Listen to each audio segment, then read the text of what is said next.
कथा प्रारंभ होत है, सुनहु वीर हनुमान। आसन आए विराजिए, तेज पुंज बलवान सियावर। रामचंद्र जी की जय, पवन सुत हनुमान जी की जय। कौशल्या जी ने फिर धीरे धरकर कहा कि हे देवी मिथिलेश्वरी, सुनिए, ज्ञान के भंडार श्री जनक जी की प्रिय आपको कौन उपदेश दे सकता है। रानी रायसन अवसर पाई, अपनी बात कहब समझाई। रखियहि लखन भरत गव, नहीं बन जो यह मत माने महीप मन। हे रानी, मौका पाकर आप राजा को अपनी ओर से जहाँ तक हो सके समझा कर कहिएगा कि लक्ष्मण को घर रख लिया जाए और भरत वन को जाए। यदि यह राजा के मन में ठीक जच जाए तो भल जतन करब सुविचारी। मोरे सोच भरत कर भारी, गुण स्नेह भरत मन माही। रहे नीक मोह लागत नाही। तो भली बात खूब विचार कर ऐसा यत्न करें। मुझे भरत का अत्यधिक सोच है, भरत के मन में गूढ़ प्रेम है। उनके घर रहने में मुझे भलाई नहीं जान पड़ती है। डर लगता है कि उनके प्राणों को कोई भय न हो जाए। लख सुबाहु सुन सरल सुबानी, सब भई मगन करुण रस रानी। नव प्रसून झर धन्य धन्य धुनि, शिथिल स्नेह सिद्ध जोगी मुनि। कौशल्या जी का स्वभाव देखकर उनकी सरल और उत्तम वाणी को सुनकर सब रानियां करुण रस में निमग्न हो गईं। आकाश से पुष्प वर्षा की झड़ी लग गई और धन्य धन्य की ध्वनि होने लगी। सिद्ध योगी और मुनि स्नेह से शिथिल हो गई। सब्र निवासु बिथक लख रहेऊ, तब धर धीर सुमित्रा कहेऊ। देवी दंड जुग जामिन बीती, राम मात सुन उठी सप्रीति। सारा रनवास देखकर थकित रह गया, निस्तब्ध हो गया। तब सुमित्रा जी ने धीरे धर के कहा कि हे देवी, 2 घड़ी रात बीत गई है। यह सुनकर श्री राम जी की माता कौशल्या जी प्रेम पूर्वक उठी। बेग पाहु धारी थलहि, कह स्नेह सति भाई। हमरे तो अब ईस गति के मिथिलेश, सहाय सियावर रामचंद्र जी की जय, पवन सुत हनुमान जी की जय। और प्रेम सहित सद्भाव से बोली कि अब आप शीघ्र डेरे को पधारिए। हमारे तो अब ईश्वर ही गति हैं, अथवा मिथिलेश्वर जनक जी सहायक हैं। लखि स्नेह सुन बचन विनीता, जनक प्रिया गह पाय पुनीता।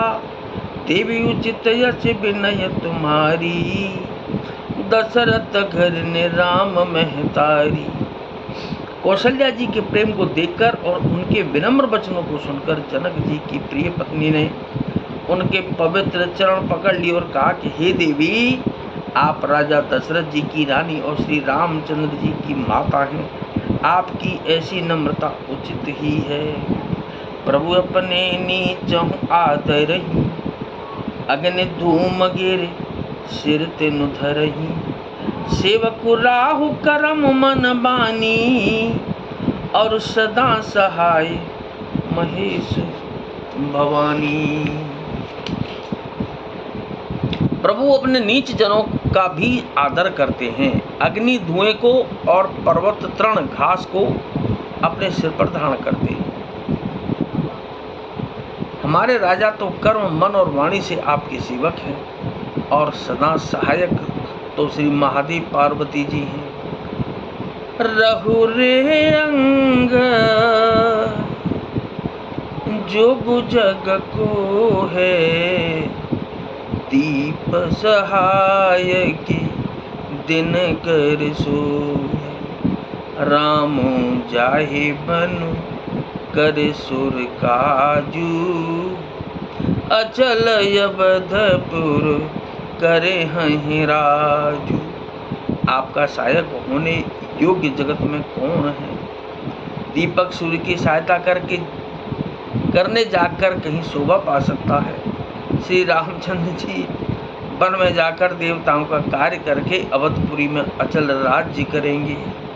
अमरनाग नर राम बाहुबल, सुख बस हैं अपने अपने थल।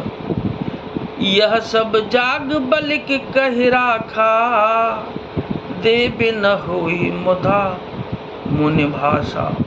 देवता, नाग और मनुष्य सब श्री रामचंद्र जी की भुजाओं के बल पर अपने अपने स्थानों लोकों में सुख पूर्वक बसेंगे।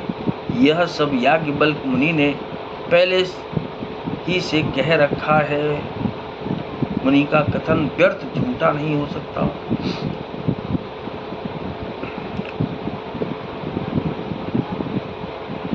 अस कहि पग पर प्रेम अति, सियहि तब विनय सुनाय। सिय समेत सिय मातु सब, चली सुआय सुपाय सियावर। रामचंद्र जी की जय, पवन सुत हनुमान जी की जय। ऐसा कहकर बड़े प्रेम से पैरों पड़कर सीता जी को साथ भेजने के लिए विनती करके और सुंदर आज्ञा पाकर सब तब सीता जी समेत सीता जी की माता डेरे को चली।